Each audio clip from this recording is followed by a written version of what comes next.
안녕하세요. 오로이 첨사학입니다. 이번 시간엔 대한항공 두 번째 항목인 객실 승무원으로서 갖춰야 할 특징 두 가지, 그리고 본인이 어떻게 부합하는지 서술하기로 총 600자 분량의 항목을 사례로 살펴볼게요. 여기서 특징 두 가지라고 했는데 사실은 객실 승무원으로서 필요한 소양, 역량, 자세 이런 요소라고 생각을 하면 됩니다. 그다음 문단 구성은요, 두 가지라고 했으니까 각각의 역량 혹은 소양을 제시하고 거기에 맞춰 본인이 갖추고 있는 경험 내용들로 근거를 제시하면 한 문단을 완성할 수 있겠죠. 총 두 개를 완성한다고 생각하고 그런 구성으로 내용을 다루면 되겠습니다. 바로 시작할게요. 객실은 다수에 해당하는 승객의 요청에 소수의 객실 승무원이 부응하며 안전을 확보해야 하는 공간입니다. 이 내용을 넣은 이유는 아무래도 책임감이 필요하다는 걸 보여주고 싶어서예요. 다수가 소수를 관리해야 되는 상황에서는 정말 집중을 해야 되고, 또 집중은 책임감이 있어야 계속 지속이 되겠죠. 그래서 이 객실이라는 이 상황에서는 객실 승무원이 책임감이 있어야 안전을 확보할 수 있다 내용을 넣은 겁니다. 소수의 인원으로 각종 돌발 상황에 대응할 수 있어야 하므로 책임감이 중요합니다 라고 해서 첫 번째 특징을 넣었습니다. 그래서 책임감이 중요한데 왜 중요하냐? 소수가 다수를 관리해야 하기 때문이다.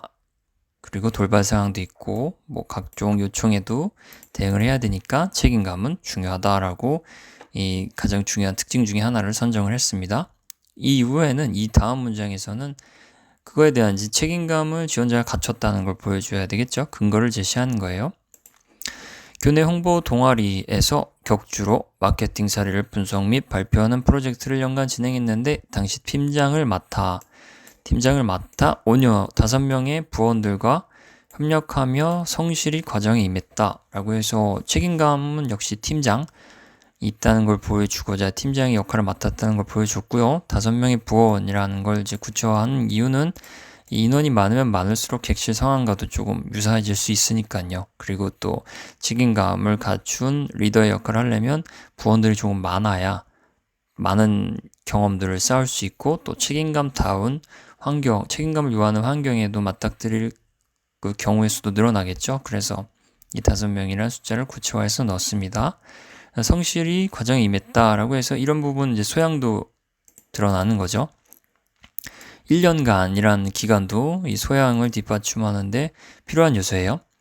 책임감을 이야기했지만 물론 1년이라는 기간 동안 팀장으로서 5명의 부원들을 책임졌다. 이 부분이 결과적으로는 책임감을 갖췄다는 걸 보여주는 일종의 암시하는 그런 내용을 할 수 있어요. 이 결정적인 내용이 있어야 책임감이 있구나라는 걸 보여줄 텐데요. 그거는 이 문장에서 나와요. 팬데믹 시기였기 때문에 결혼이 발생할 수 있었고 이에 발표자 교체에 대비하는 자세로 책임감을 갖고 전 과정을 살폈다. 팀장이니까요. 발표자 교체 시기에는 본인이 해야 된다 생각을 한 거예요. 그래서 발표자 교체, 발표 및 분석을 하는 마케팅 그런 프로젝트니까요. 언제든지 발표자 교체가 이루어질 수 있다는 가정하에 팬데믹이었으니까요. 그래서 계속 준비를 한 거예요. 항상 책임감을 갖고. 그래서 그런 노력으로 급작스럽게 맡은 2차례의 발표를 쉴 수 없이 진행했다. 그래서 이게 근거죠. 항상 준비하고 책임감을 갖고 팀장으로서 역할을 다 하자 돌발 상황인 이 결혼 발생에 있어서도 발표를 쉴 수 없이 진행했다. 그런 부분입니다. 1년간 팀의 돌발 상황에 대응하며 객실 승무원에게 필요한 책임감을 익혔다라고 해서 읽는 사람한테 본인이 책임감을 갖췄다는 걸 한 번 더 정리해서 보여줬어요. 1년간 돌발 상황. 이건 역시 돌발 상황 이런 표현을 쓴 건 객실 상황에서 돌발 상황이 가장 위험하니까요. 대처를 잘해야 되는 상황이기도 하고요.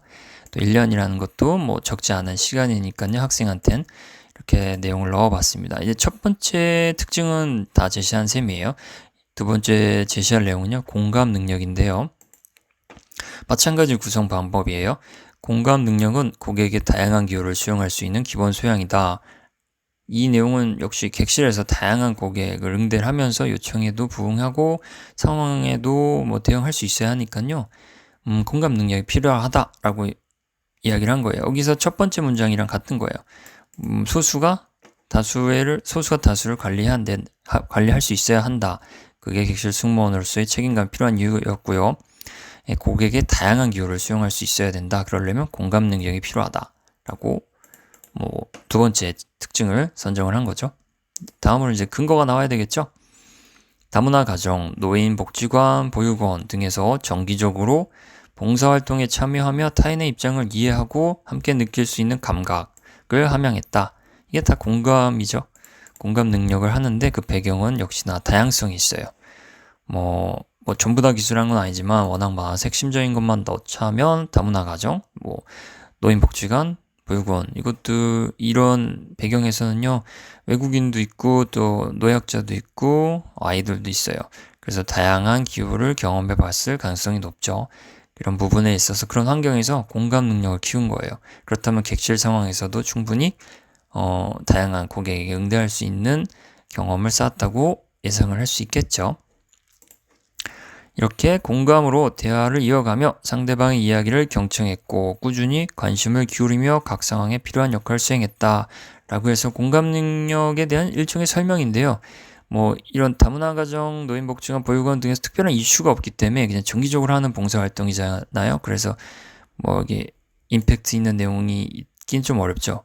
여기서는 팬데믹 시기에 발표자가 없어서 결혼은 본인이 대체하는 방안으로 이제 조금 특별한 내용을 넣을 수 있었다면 여기서는 그냥 계속 한 거예요, 봉사를. 그래서 특별한 내용을 구체화할 수 있는데 여기서는 그냥 공감으로만 포인트를 잡았으니까요. 대화를 잘하고 경청도 잘하고 항상 이제 주변에 관심을 기울인다. 이게 전체적으로 이제 객실 상황에서 승무원이 해야 될 일과도 연결성이 있으니까 그렇게만 내용을 제시했는데요. 구체화는 더 할 수 있는 부분이에요. 이러한 능력이 어떻게 사용이 될 건가 한 번 더 서술을 해줘야 되겠죠. 객실에서는 다양한 고객분들을 응대해야 합니다. 그래서 마지막으로는 이제 공감 능력으로 다양한 고객을 응대해야 되는데 응대하면서 고객의 마음을 살펴 만족도를 높이겠습니다. 일종의 목표가 나왔어요. 만족도를 높이겠다. 이렇게 해서 특징 두 가지를 다뤄봤어요. 책임감 그리고 공감 능력 두 가지로 방향을 잡아서 기술했습니다. 본인의 경험이 좀 있어야 이러한 특징 두 가지를 추려낼 수 있으니까요. 경험을 먼저 생각을 해보고 내용을 구성하는 게 가장 효과적이고 또 효율적이라고 생각해요. 제목은요. 마찬가지로 이제 책임감과 공감 능력 해갖고 핵심만 담았습니다. 글자 수가 허용이 된다면 여기서는 약간 부족해서 이렇게 핵심 어휘만 딱 두 개를 넣었는데 여기를 서술형으로 해도 나쁘진 않아요. 책임감과 공감 능력으로 고객의 마음을 읽다 이런 식으로도 접근할 수 있을 거고요. 그거는 이제 상황과 이 문단 내용과 분량에 달려 있습니다. 네, 이상으로 살펴봤는데요. 작성을 하다가 어려움을 느끼거나 부족함이 좀 느껴진다면 여기 오로이 첨삭 한국을 검색해서 방문을 해보시길 바랍니다. 네, 이상입니다. 감사합니다.